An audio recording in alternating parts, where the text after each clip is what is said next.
Okay, so on to painting your still life. Same basic premise as last time. You're starting with the palette that you've mixed that relates to your still life. Last time we talked about starting the drawing and using the painting and using our pencil to sketch out the basic shapes and composition of the still life, and then filling in with color, the underpainting in color. So where you see blue or where you see red, orange, that you would put those in place as a wash or a transparent layer of color. Another way to work, and the way in which I work generally, is to use a neutral underpainting color and not draw at all. So I'll demonstrate that with some of this neutral that we mixed up with some orange and blue, which makes sense to use something like that. And I'm adding a lot of water to this mixture to make sort of a transparent, soupy sort of wash. And you want quite a bit of it so that you can feel free to slather it all over your canvas. And so with this, I will sort of try and find the basic lights and darks that I'm seeing in my still life, and without worrying about color. I'm thinking more about figure-ground relationships, meaning negative space and positive space, and getting the tonality of the pieces in place. So sort of thinking about the light and the dark of it.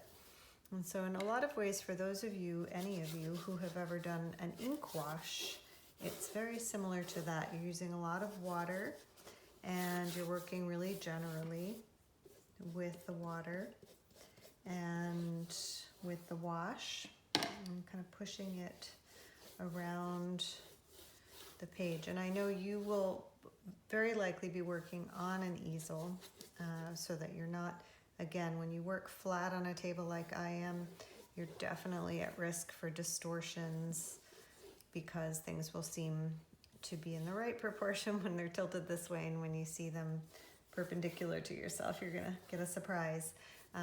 So do work on the easel, but for the sake of film, I am doing it like this for you. So I'm thinking about where some of these shapes are, and you might have noticed that I kind of wanted to get some of the tone established around the pieces. I'm working with a very big brush, the biggest brush that I have, and I'm trying to find just really basic areas of where things might be placed, where some negative space is. And what this would be called is sort of gesturing in the underpainting. So you can also use your paper towel to push some of that paint around. You can wet your paper towel, which is what I'm doing over here, and kind of push things around there. You can pull, if you keep enough water going, at least for a certain amount of time, you can pull light in almost as you would with an eraser and charcoal, which they call the reductive method, and that's what they would call this as well if you're painting reductively in your underpainting. And so I highly recommend this method for getting just basic composition down, tonal value, keeping it very loose and free in the beginning, getting that first look at your subject and placement of things. Remember to try and work around things almost more than focusing on the things themselves first. And then you can start to place in, okay, this is where my tangerine is, or whatever. Keeping things with those abstract shapes in the beginning really helps as well, so that you're not bogged down too much by realism in the sense of what the thing should look like or represents. But we get to concentrate on color. Okay. At a certain point, wiping down won't work too well, and a lot of my students in this stage use a lot of paint. They don't water it down quite enough, and you'll end up not being able to wipe off and utilize this technique really the way that it's intended. One of the other ways that this technique is intended is for oil paint, and that's a bit more forgiving because it doesn't really dry on the canvas as quickly. But when you, or if you move on to using oil paint, you will use an underpainting plus turpentine, and that will also dry and form a nice tonal layer for your paint to be built upon. And that's also what this is doing, is building a tonal layer on top of which we can start thinking about color. So in this case, we're thinking more about tone and shape, composition, placement. We don't have to think yet about warm and cool and all the layers of thinking that will go into this as we progress through the painting.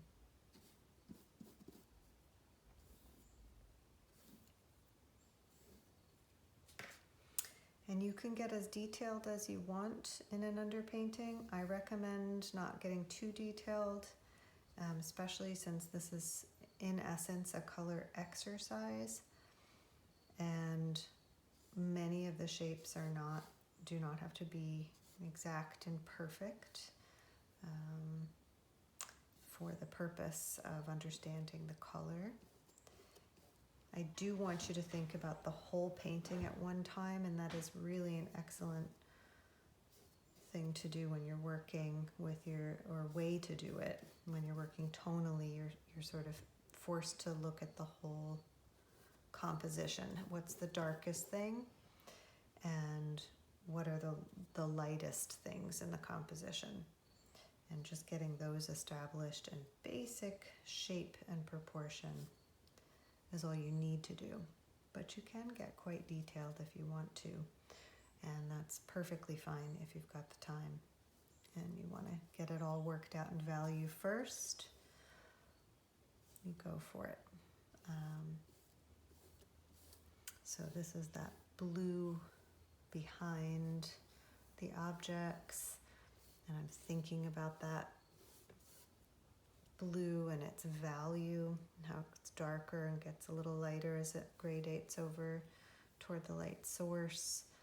Thinking about how the orange is a tone lighter and then the white behind it's lighter. Thinking about how that neutral paper looks quite orange in this, and then less so over here, but then I'm like, wait, I'm just trying to think about light and dark. Get off of that. So I'm thinking about the tonality of things, right?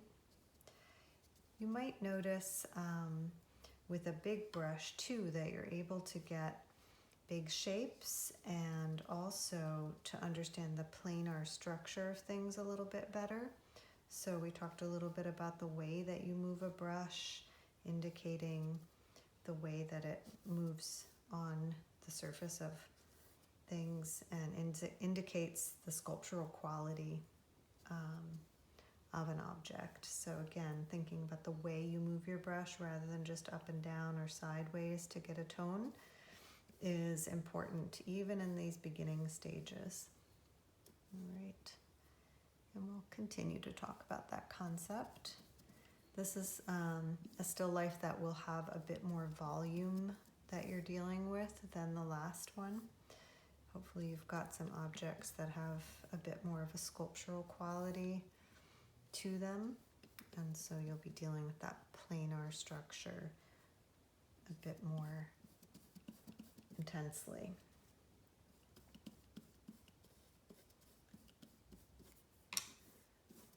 And this is definitely a process that, a technique that will take some getting used to, building the underpainting in tone And some people get a little frustrated with it, especially if you haven't done drawing before or ink drawing. All right.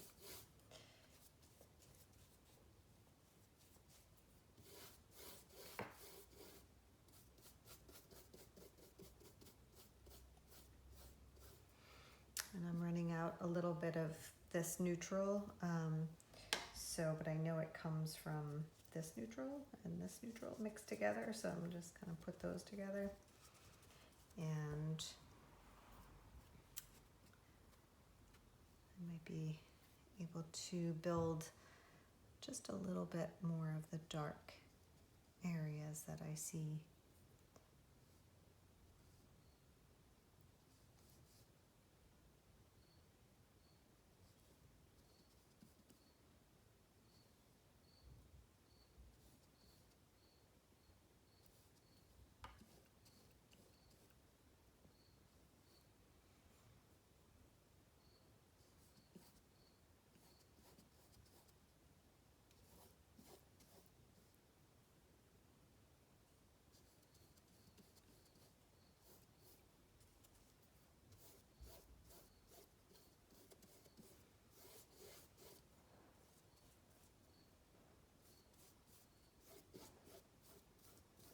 So this is a technique that was used by a lot of 18th century, 19th century painters. Renaissance painters often used this technique, but then also used white for their underpainting, something called a grisaille, where you build the entire painting top to bottom in black and white, and then you glaze color over that. And hopefully we'll have time to discuss that method. It's not really an acrylics technique in its best sense, but layering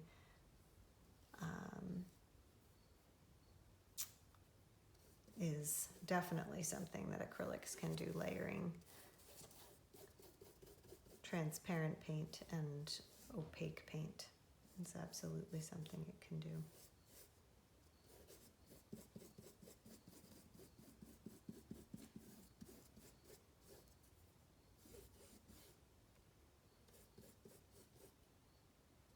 Obviously you're fast forwarding through this, I hope. I'm just kind of seeing it get built.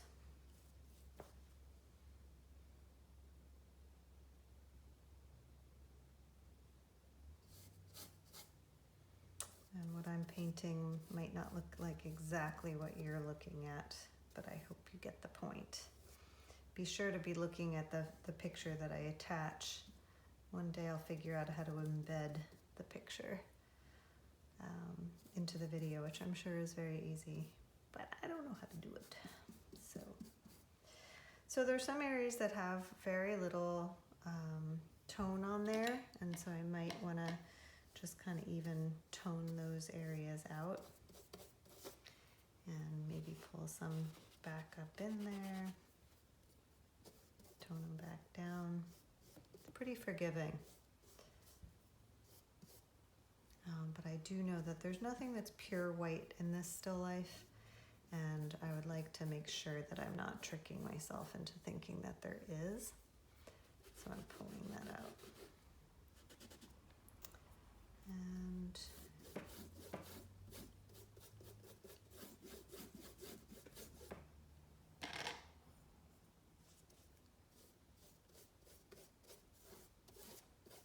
okay, so this is the beginning of an underpainting that helps me to orient where things are and where the colors are and the tone. It will also help me to understand what the values of my colors are when I put them down, because they won't be battling that white of the canvas. You can, again, continue to get much more detailed and refined if it makes you feel more confident to go in and really sort of outline and draw an object and where you see its shape, so that it makes it easier when you go in for color, that you feel confident that you've got the drawing dictated. And so feel free to do that, as I said.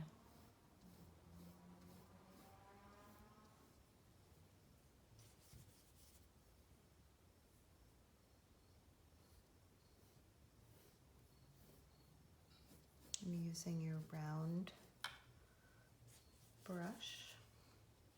And again, I'm just neutralizing with the blue that same color.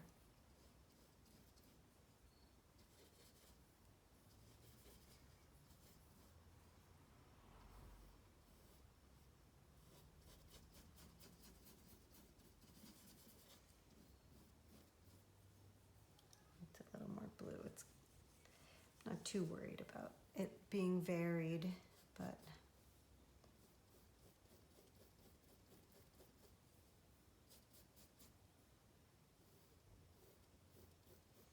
mostly what I'm looking for are the markers of where things are, and again, the value. And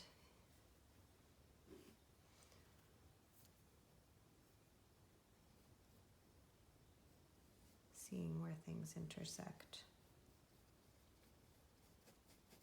The more you can concentrate on the shape of light and shadow rather than object to object, but rather the shape of light and shadow, whether it's on an object or on the shape between things, the quicker your composition will come together.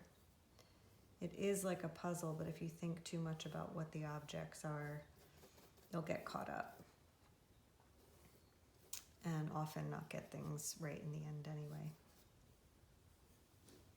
I want to reiterate that I don't expect all of you to have the same level of drawing as each other, or experience with composition, etc.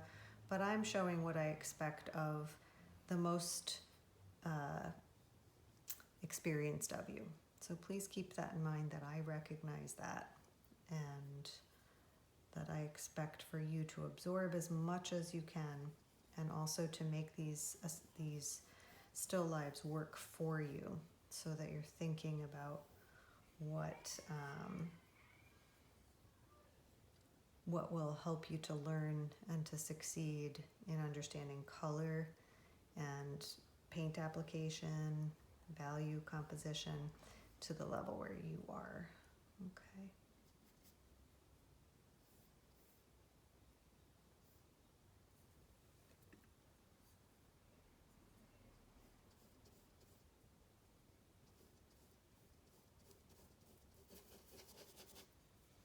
You know, for basic drawing things, you want to sort of go across and measure where, you know, the top of one thing is in relationship to the bottom of another thing. And that's a drawing technique, and it's based in something called sighting.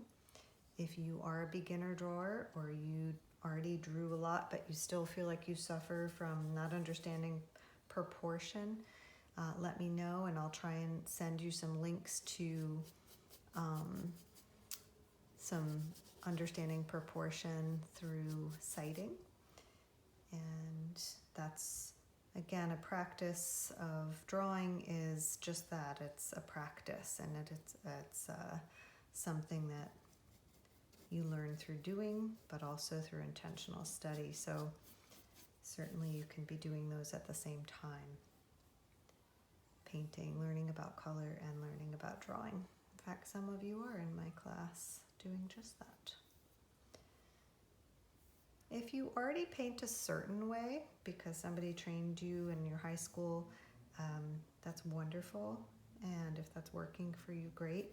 There's so many different ways of approaching painting. And the more that you can try different ways rather than sticking with the one way that seems to get you a certain kind of result, the more tools you'll have in your toolbox, and the more you will see a way of painting come to you that actually feels like yours. And so maybe it's a combination of a few different ways of painting, and that's certainly what I end up doing, as a combination of things. So know that you will only gain from trying new ways of doing things. And yes, your result might not be quite what you expect, but you may learn new things, which is good.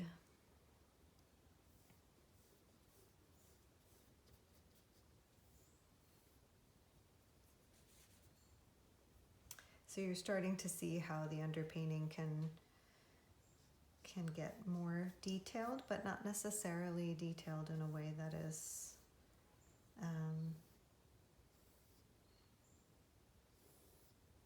overly restricted. So sort of like pencil, it can definitely be changed with paint when you get in there. I'm sure that there are proportions that I have right now that I'll want to change, and things I'm not really understanding because they're a little distorted. But I'm cool with that. I know I can change it because it's just paint.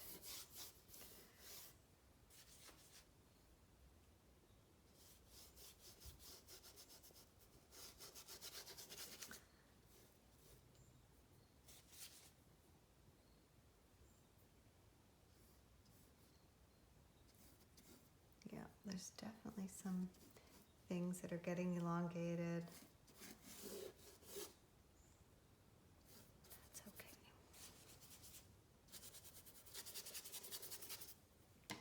Okay, so probably going to want to move to color pretty soon here, and trust that things will work themselves out. But I'm getting a good sense of the light and the value structure here, and these variations in blue and orange are kind of a nice reason to use the underpainting color that relates to the relationship that you're dealing with. So if you're dealing with a painting that has a lot of blue and orange in it, using a blue-orange toned underpainting in terms of the neutral you choose makes a lot of sense. Because, you know, you can actually gear it more toward, like if you're doing the underpainting for that orange, using more orangey sort of tones to get you there. But it's not necessary. You can do it all in just one tone. It's just what sort of ends up happening for me when you're mixing a bunch of paint, and you have to kind of keep remixing it.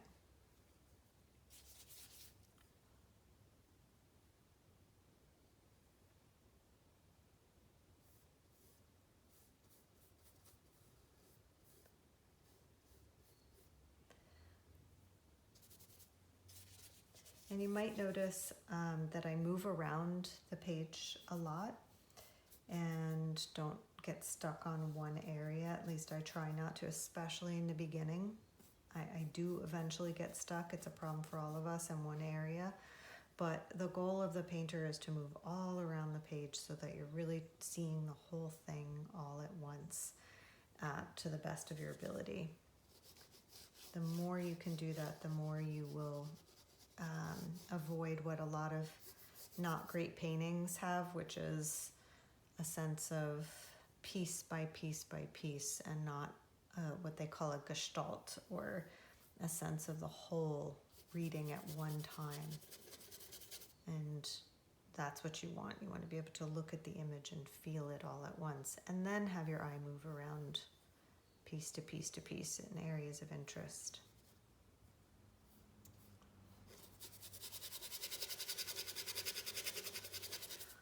Okay, this is fun and I want to keep doing it, but I'm gonna stop so that I can move along to the next phase of things.